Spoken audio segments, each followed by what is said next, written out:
Entonces, las instituciones, en esta imposición de roles, expectativas, si quieren normalidades o normas o direccionalidad a través de la coerción institucional, controlan nuestros comportamientos, controlan nuestro hacer, nuestro sentir, nuestro pensar, nuestra posibilidad de valorizar, de juzgar, de calificar, de identificar algunos comportamientos como habituales, normales, esperables y otros no. Pero a la vez también entonces otorgan institucionalmente roles a través de ciertas legitimidades. Y esos roles otorgados institucionalmente con cierta legitimidad, ¿no?, les permiten, por ejemplo, desde el campo del derecho, ¿no?, tener cierta posibilidad de ejercicio de ese rol. Pero es verdad que institucionalmente muchas veces se asumen o se otorgan roles en las interacciones diarias, pero que no están legitimados institucionalmente. Eso se sanciona en algún momento. ¿Por qué? Porque la coerción institucional implica que nos comportemos o asumamos los roles tal cual han sido legitimados institucionalmente. Es decir, que podamos cumplir con el status quo, con el orden institucional hegemónico y con esas tradiciones o lo tradicional en relación a lo que transmiten las instituciones. Un ejemplo típico de esto es donde yo puedo tener una relación amorosa con alguien hace, no sé, si ustedes quieren, 30 años, donde todos y todas saben que esa persona es fuertemente mi media naranja, donde yo asumo perfectamente el cuidado, la protección, el respeto, el compromiso de esa relación amorosa, de pareja, convivientes, si ustedes quieren, ¿no? Y donde hemos tenido hijos, hijas e hijes, ¿no? Y donde funcionamos perfectamente como pareja.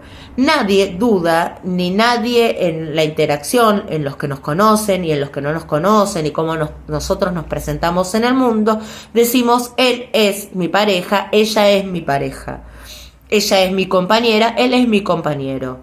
Ahora bien, las instituciones, el mundo social va a imponer ciertas legitimidades en relación a roles institucionales.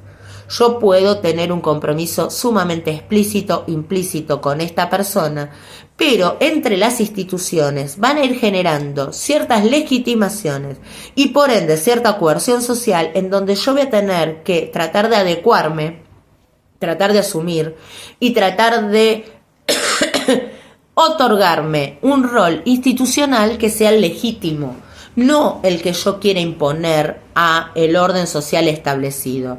Entonces, supónganse, más allá que verán que estoy un poco enferma, vamos a hacer que él esté en este momento enfermo y deba ser operado, y en ese momento digan, por ejemplo, un familiar a cargo de esta persona, necesito que se firme, ¿no?, alguien que se haga cargo de este sujeto que va a entrar al poder médico para ser operado.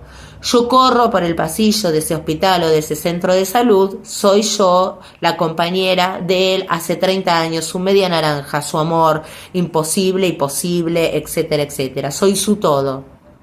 ¿Usted es la esposa? No. ¿Usted tiene la unión convivencial? No. Necesito que venga madre, padre, tutor encargado de este sujeto, porque usted no es nadie para afirmar determinadas cuestiones.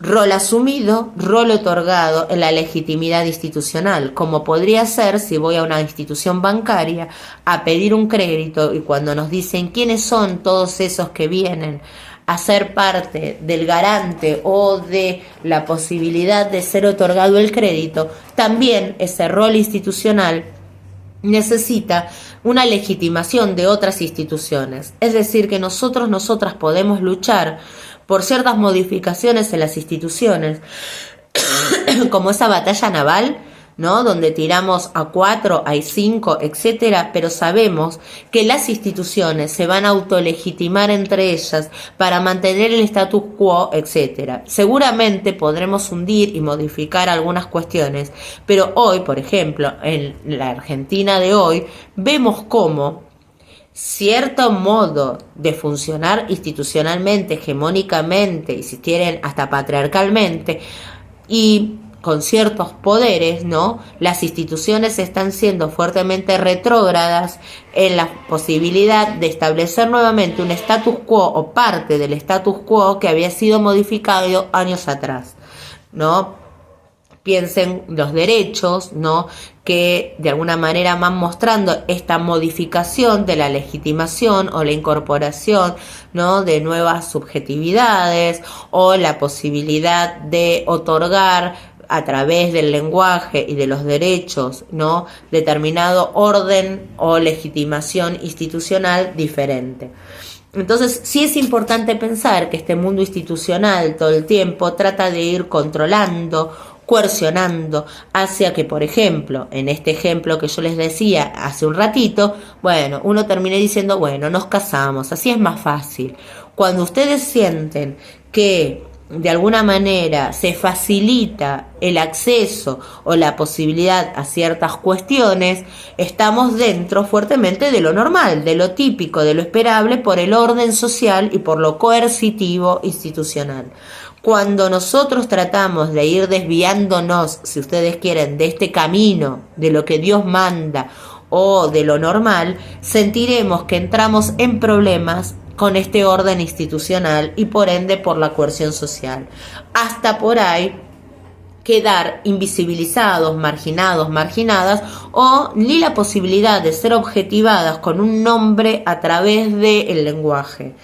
Uno sabe que cuando no tiene un nombre que determinen quiénes somos, qué hacemos, un rol institucional, por un lado no tenemos existencia social, más allá de que uno diga, acá estoy. Cuando nos ponen un nombre, cuando nos ponen un mote, cuando nos ponen una clasificación, más nos empiezan a controlar, pero también nos dan existencia social. Es decir, que uno entra en estas cuestiones. Entonces, lo que uno puede empezar a pensar que en este proceso institucional o en estas instituciones se establecen rituales, hábitos que van dando, ¿no? O las tradiciones que van dando la estabilización institucional. Esas instituciones se van transmitiendo en la socialización y entonces decíamos, primero, si uno pudiese ser A y B, como dice Berger y Lungman, los dos primeros, casi Adán y Eva, del mundo institucional, uno va tratando a partir de estas habituaciones, a partir de esta producción del mundo social, de estas dos primeras personas que va generando lo institucional, se da cuenta que el mundo social fuertemente fue creado por los seres humanos, pero en la transmisión a la nueva generación ese mundo social se objetiviza, es decir, donde ellos tienen ciertas partes del sentido social de por qué se creó, cómo se creó, cuáles fueron los objetivos o la necesidad de ese orden, es decir, que en la transmisión hacia las nuevas generaciones el mundo social aparece como en un punto cierta cuestión oculta del sentido, pero por el otro lado como un mundo ya establecido, como un mundo ya hecho, como un mundo inmodificable, donde le impone un orden o una cierta direccionalidad. Y a la vez, obviamente, en la posibilidad de seguir la transmisión, ¿no? Esta posibilidad de ir legitimándose instituciones con otras, es decir, ese mundo social tiene un conjunto de instituciones que tienen una lógica imperante, una lógica que las trasciende, una lógica que luego va a vehiculizarse en cada una de las instituciones, donde va a imponer las reiteraciones, las repeticiones, los hábitos, ¿no? Como esa lógica imperante, y obviamente va a tener todo el tiempo movimientos, si tienen contrahegemónicos, ¿no? Donde va a intentar modificar. Piensen entonces que los grupos van a estar introduciéndose en estas instituciones, en donde van a tener lógicas epocales, políticas, sociales, fuertemente hegemónicas, económicas, ¿no? Y donde va a haber movimientos también contrahegemónicos, es decir, reiteración y creación, instituido, instituyente, pero donde los grupos también van a participar y van a ser parte de este campo de problemáticas o de legitimaciones. Los roles, ¿no?, institucionales que luego los grupos también van a utilizar, porque por ejemplo en un grupo de la UNA, ¿no?, que podemos pensar realmente en un proceso grupal, bueno, va a haber roles que se van a jugar institucionales como docentes, alumnas, alumnes, ¿no? Y obviamente por ahí algunos otros grupos que se estén jugando los roles institucionales. Es decir, que también es interesante poder pensar, ¿no?, desde estos autores, por un lado, qué es la institución, cuál es el proceso institucional que se va dando, cómo se nos aparecen en la historia las instituciones, cómo se van legitimando entre ellas, cómo se va generando esta coerción institucional, cómo los roles es un lugar de control social, cómo es la posibilidad de la asunción y el otorgamiento de los roles y la legitimación de estos lugares institucionales, qué papel juega el lenguaje, pero cómo es necesario que esto se instituya para que ese otro u otra no se me vuelva a mí peligroso y tenga la posibilidad de una relación con esa, ¿no?, de algún otro tipo de manera. Cómo voy generando una cultura institucional, cómo voy otorgando tareas y funciones, pero también que en todo esto está la posibilidad de movimiento y cambio. Y los grupos insertos en estos procesos institucionales, que se nos aparecen como fuertemente inmodificable, pero que es una engañapichanga, donde las instituciones, a partir de estos movimientos sociales, van incorporando, obviamente, modificaciones, y donde también van produciendo, a través del lenguaje y la posibilidad de nominar a otros a otras, ¿no?, la posibilidad de nuevas subjetividades, algo que vamos a ir trabajando también en la materia, la posibilidad de las nuevas subjetividades a través de estos movimientos institucionales y grupos.